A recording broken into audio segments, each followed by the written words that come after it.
What's up, guys? A very long overdue video to be filmed today. And put in ultra wide zoom mode, or fisheye lens mode. Anyway, this is what it looks like. My setup, the Captain Morris production setup. There aren't always 3 computers over there. No, that's actually my filming table, the one I normally film videos on. This is, well, let me tell you a bit about this video. This is the setup tour, what's going to be a dead series soon, the setup evolution, season 1 finale, the last episode of it. Here is what my setup looks like at the end, really, at the end of this series. There will be different, I will rename the series, actually, called just Setup Tour.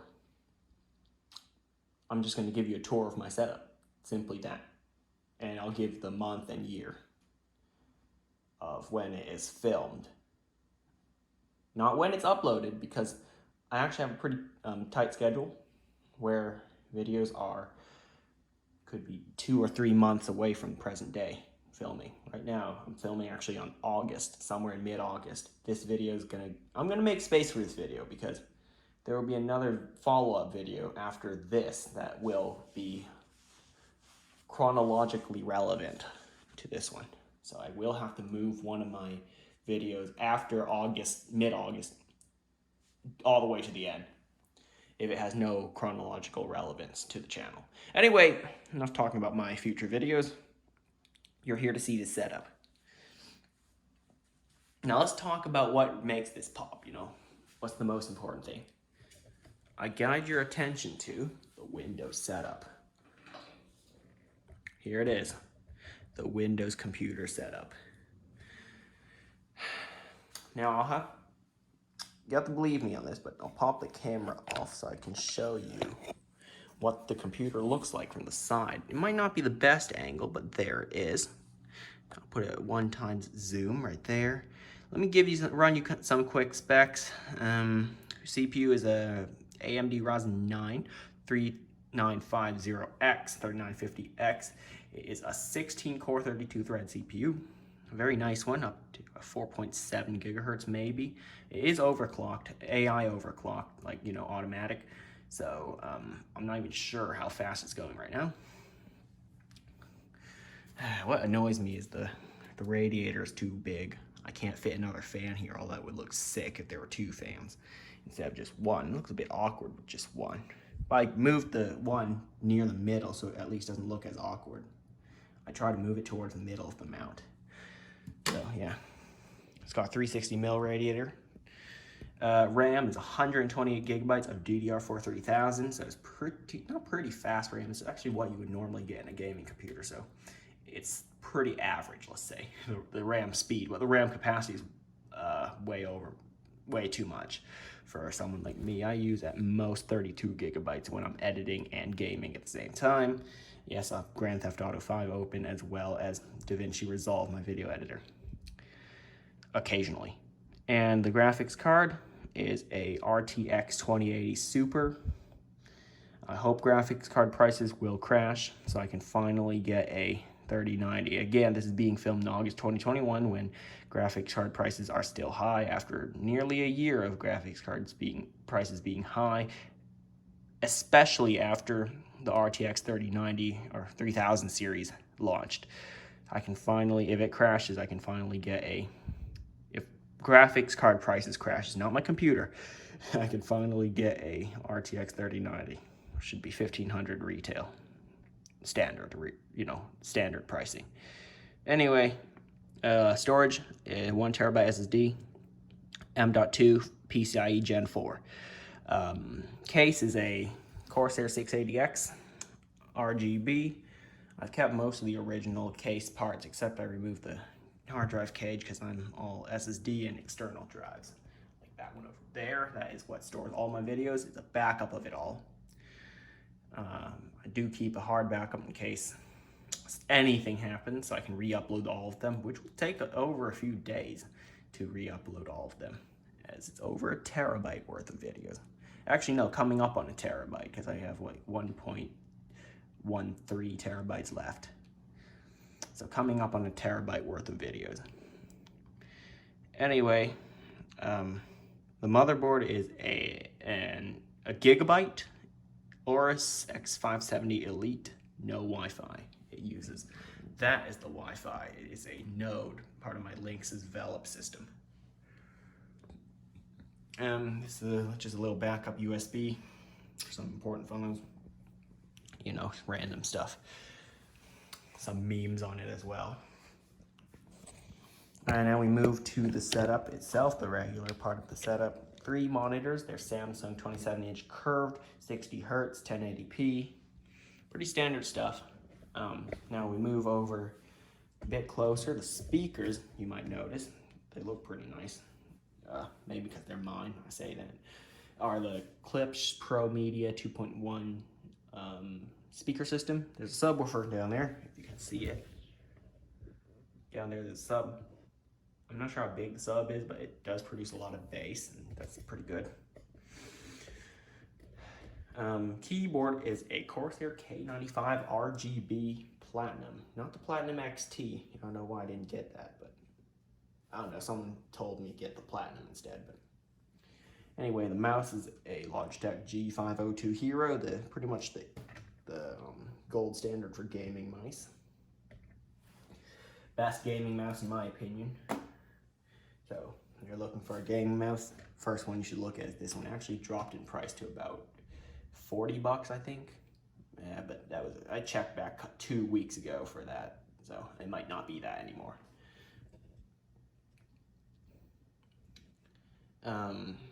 This, if you're wondering, is the FIO K5 Pro amplifier, headphone amplifier. I don't connect speakers to it because it has a flaw. They should release a software update to fix this. When there's a headphone connected, disable the output. Because I would have connected my speakers to this thing so I can have volume control straight from here, so I don't have to use the keyboard volume control and actually have to mess with both sides of it, Windows volume control and the amplifier's volume control. And instead, just control it straight from the amplifier. Sorry, kind of stuck. Anyway, what plugs into that is interesting. It's not, well, it's a headphone amplifier, and I said, yes, headphones. So perfect opportunity to glide right into our next topic, headphones.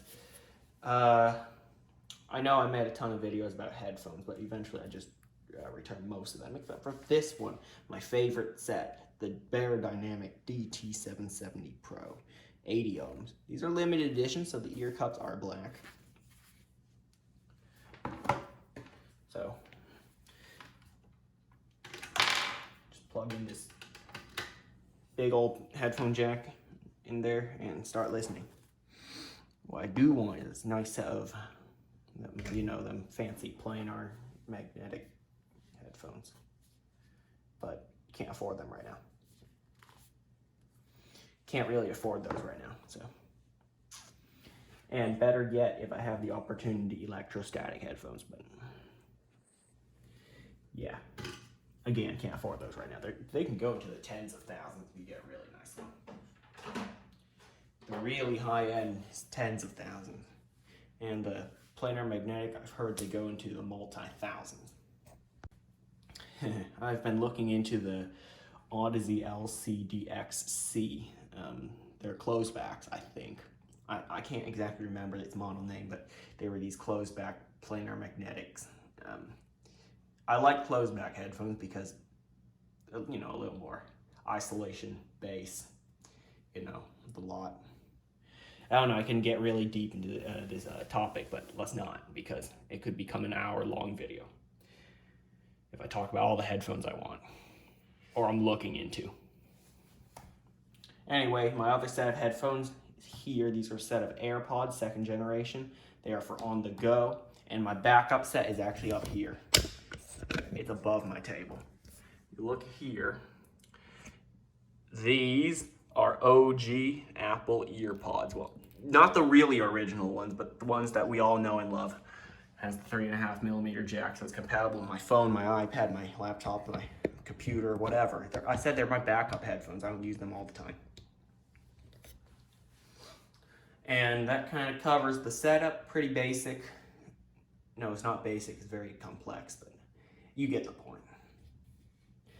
And you can tell there's something in my setup that minimal decorations, maximum functionality. Now if I focus your attention to that brick down there, that's my backup power supply. I always have it showing how many watts I'm using, currently 265, in the 260 range. Yep, that's the number of watts it is using. Ignore the mess of cables down there. Oh my God, I do need to know how to do cable management. Anyway, we're kind of moving our way from left to right, so I will now focus your attention, since I am done discussing my setup. It's pretty basic there, to this thing right here. It's not Core i9. I did not buy a Core i9 just to display. This was a box from another build I did. I don't know if you saw the video, but it was oh wait, no, I did upload a fragment of it. Or maybe I did, actually, this is the box from an unboxing I did last year. Not last year, yeah, last year, somewhere in October of last year, 2020. Of an i9, but in there's 999. Let me take it out and show you. Sorry, shake the camera.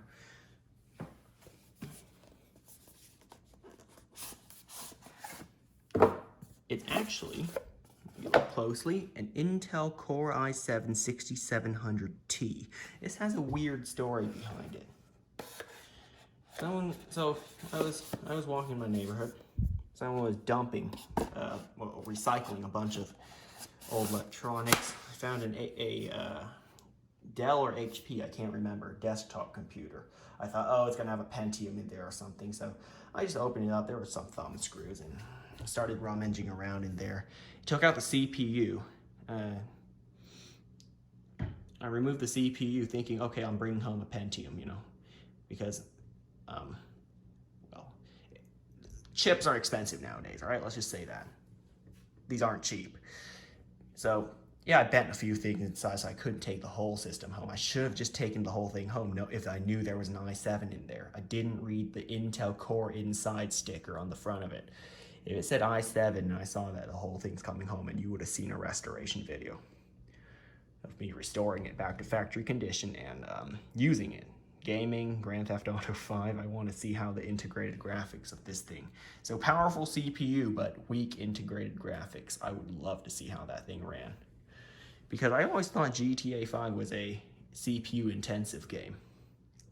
Because CPU usage on my computer, this big one, always spiked, but GPU usage always stayed around 1 or 2%. Very weird. So yeah, if I knew that thing had an i7, I would have taken it home right away and did a restoration. But it didn't. Bent a few things inside while trying to take out the CPU, most notably the RAM slot and some CPU socket pins. Yep, I wouldn't have the effort to fix it. Even if I did, I went back the next day to look around. It got recycled. So it is a story I'd like to share with YouTube. Kind of another of my, what's the word? I'm always too impulsive, that's the word. I don't look, think it out. Do I really want to take this home and restore it? I would have said yes if I knew there was an i7, but I opened it up right there on the side of the street and digged out the CPU, which was in fact a i7. I'm not sure if it works. As I walked the whole way home with the CPU in my hand. I didn't put it in my pocket because someone looks like they... Another detail to the story is I'd like to say it almost, when I removed the CPU cooler, it looked like someone vomited thermal paste onto the CPU. It was covered in thermal paste. Had to come home and wipe it down with isopropyl alcohol to take out all the thermal paste and restore it to the condition you see it in right now. Yep, it almost looked like the previous owner vomited thermal paste all over it and then put the CPU cooler on top. You only need a pea-sized drop, actually a rice grain size for a heat spreader that small. A rice grain, that's it. You don't need the whole tube of thermal paste, almost looked like. Or maybe that's why they threw it out, I'm not sure. Also incredibly dusty in there, so it would have made for a great restoration video. Anyway, we move on to this desktop here. It's an iMac, okay? It's an iMac. I did do one modification from the when I got it. It was upgrading its RAM to 16 gigabytes. No, yeah, 16. It came with 8 gigabytes, which was kind of disappointing. So I said, okay, I'm gonna add an 8 gig stick to it. So I did. Added 8 gigabytes of RAM to it. It's good. Initially, it had 2 by 4 gigabytes, 2 4 gigabyte sticks to, I guess, take advantage of the dual channel memory. So I added another 2 4 gigabyte sticks. So, 4 times 4. 4 sticks of 4 gigabytes, well, 16 gig of RAM. I didn't know why I had to go into so much detail about it. I could have just said I upgraded from 8 to 16. But anyway, let's go through the specs. It has a 7th generation, I believe, i5, quad core, 4 threads, 3.4 gigahertz, I think. Not sure what the turbo boost is, but I bet you could research that. 256 gig SSD, 2 terabyte external drive for some more storage. This was my editing PC when I started my channel, so it is kind of special. This is what got my channel started and my previous channel, which got deleted. Mostly by an accident. But anyway, keyboard is a Logitech MX Keys. There's a video coming out about that, or I don't know if it's already out, but yeah, I did an unboxing review. And also mouse is a MX Master 3, which I also did a review and unboxing. I'm not sure if it's out, or not sure when it'll be out. I'll have to check my upload schedule. The graphics card is a Radeon Pro 570, or the RX 570, I'm not even sure what naming scheme it uses. But there it is. 5K display, iMac. So pretty standard stuff. It was a base model iMac when I got it, but again, I upgraded the RAM. And we move on to these devices right here. Let me log in to all of them.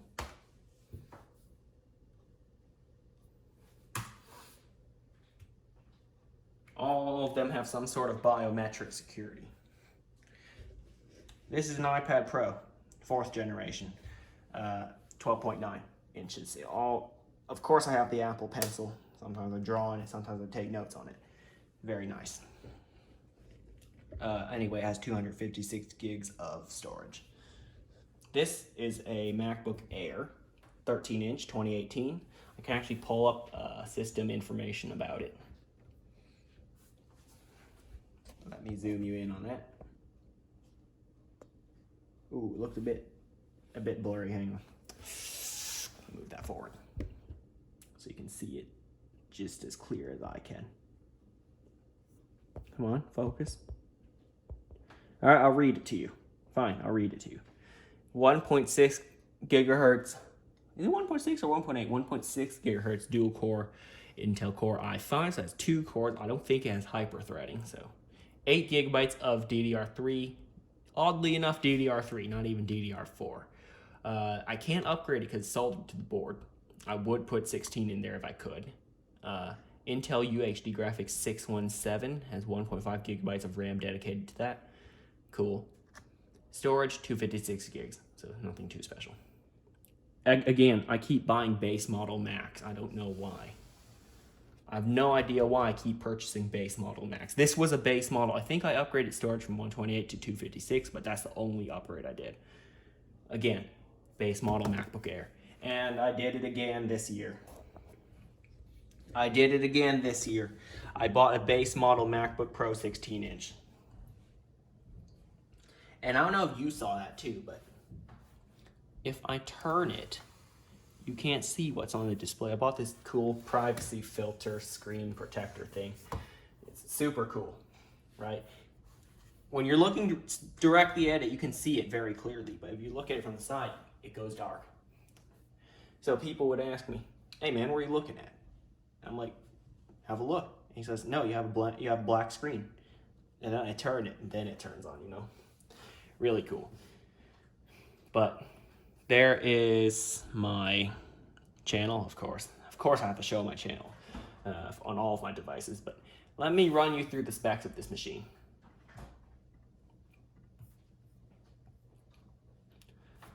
Now let's zoom in on that. and move it forward.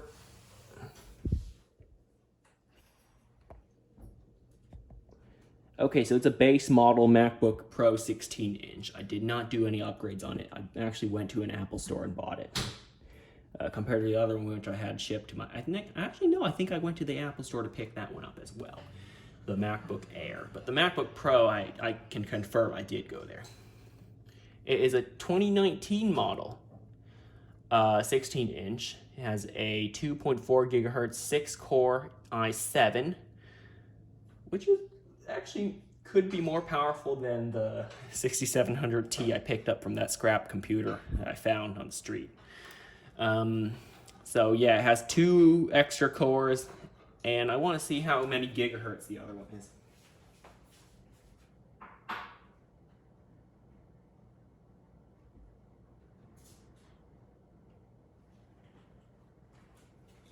Hold on, I gotta confirm it. How many gigahertz is it?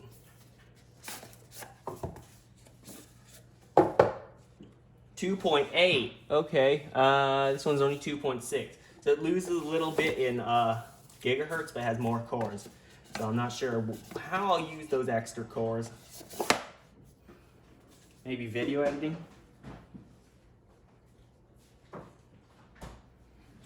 Okay, yeah. Anyway, back to this computer. 16 gigabytes of DDR4, finally. They switched from DDR3 to DDR4. Very cool. 16 gigabytes of it, so yeah. I can't upgrade this either because, again, it's soldered to the board. It has Intel UHD graphics 630, even though I know it has a graphics card of some sort. Hold on. UHD graphics 630. This one has, the MacBook Air next to it has 617, so a little less. The number is a little less. Anyway, I'm going to pull up system information to let you see that. Come on. Oh, this is considered system information. Okay. So I have to close that. I'm pulling my chair over. I can't see it as well. Let me remove this filter just for a quick second. Great. Sorry, you can't see it. Let me read it to you. Display, come on.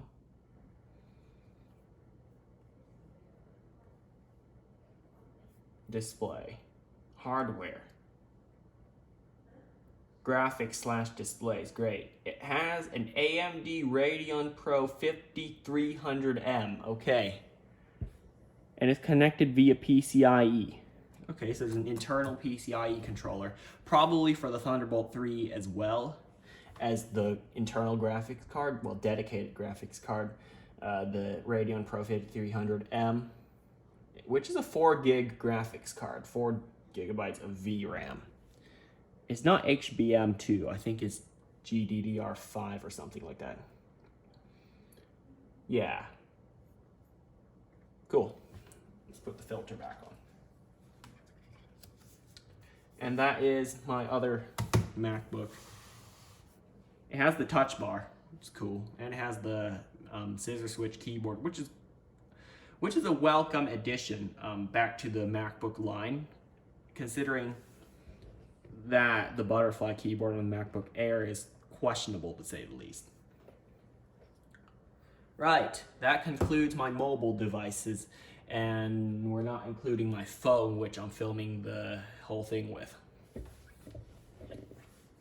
Underneath this table, you'll find, oh wait, hang on, I need to adjust zoom.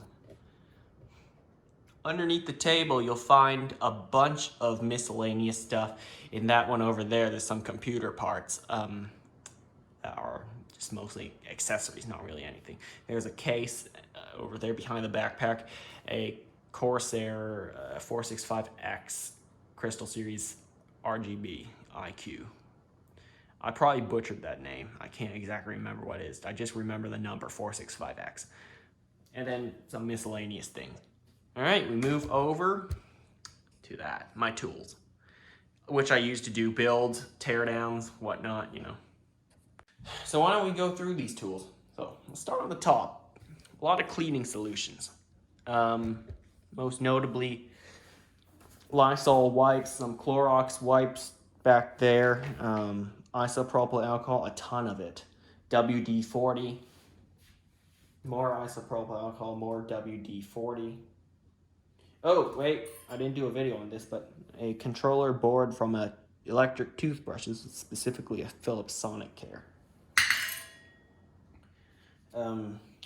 More isopropyl alcohol products, some wet wipes. Apparently these are extra gentle, but I want to use it on other stuff like electronics, machines, whatnot. Items, not myself, not my hands or what, you know.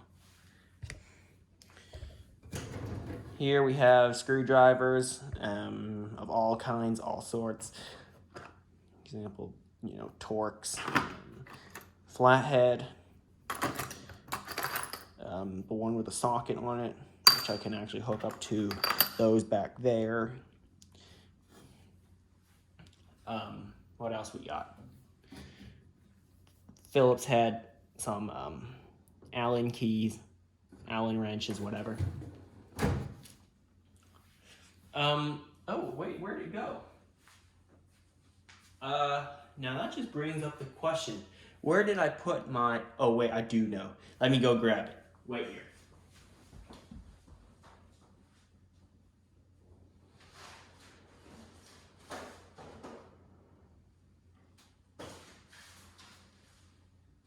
I got it. Okay. Sorry for keeping you here.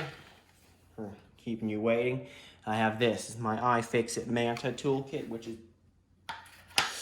if anything, if not the best toolkit I've ever owned.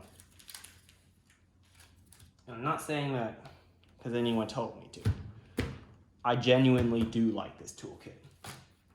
It has got me through a lot of builds, tear downs, repairs, all of that. All right. Let's move to the next level. These are other kinds of tools. Wrenches mostly, cutters, bolt cutters. What? These aren't bolt cutters, these are just wire cutters. Wire strippers, hammers, mullets, files, tape measurement, drill bits. I'm not sure what that is. Sockets, you know. Well, you'll find a normal toolbox. These are the interesting kind. Let me zoom in.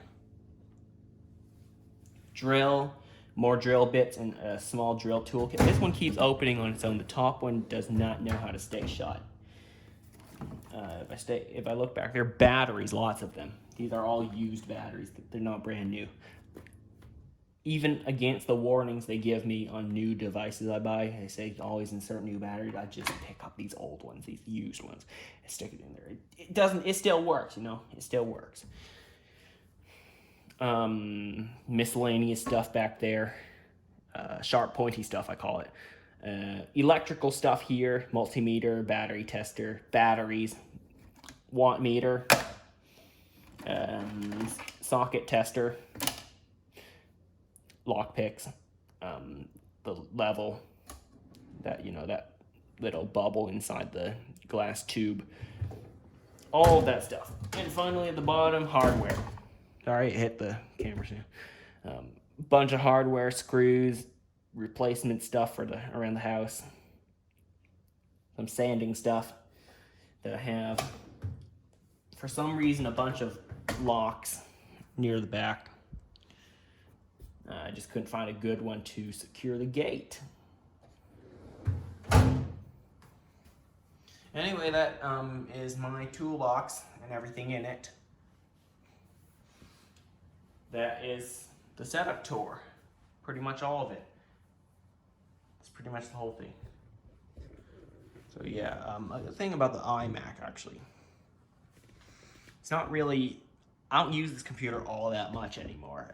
It's actually kind of shared between me and my mom. So, interesting little fact about this. Exactly, I don't use it that much anymore. If I want a Mac, I have my MacBook Pro, which is arguably better. It's newer. It's the 2018 iMac, actually, back here. So yeah, that kind of sums it up for this video. I ran you through all the specs, and I'm even surprised myself that I remember all of these. I thought I'd have to refer to my old videos and stuff like that. Good memory for this stuff because, you know, I like computers. It's kind of obvious that. And this is my most proud setup right here. No webcam, I know, if I ever have to do a Zoom call with my friends or something like that. Speaking of communication, you can add me on Discord. As of now, as of the time of filming it, sometimes I take it out, put it back whenever I don't know, new accounts, deleted accounts, old ones, new ones, whatever. But yeah, it might change at any time, but it's in the about page of my channel, so go. You can, you know, we can talk. Really, yeah, that's kind of it for this video. Thanks for watching. Like, comment, and subscribe, and I'll see you next time.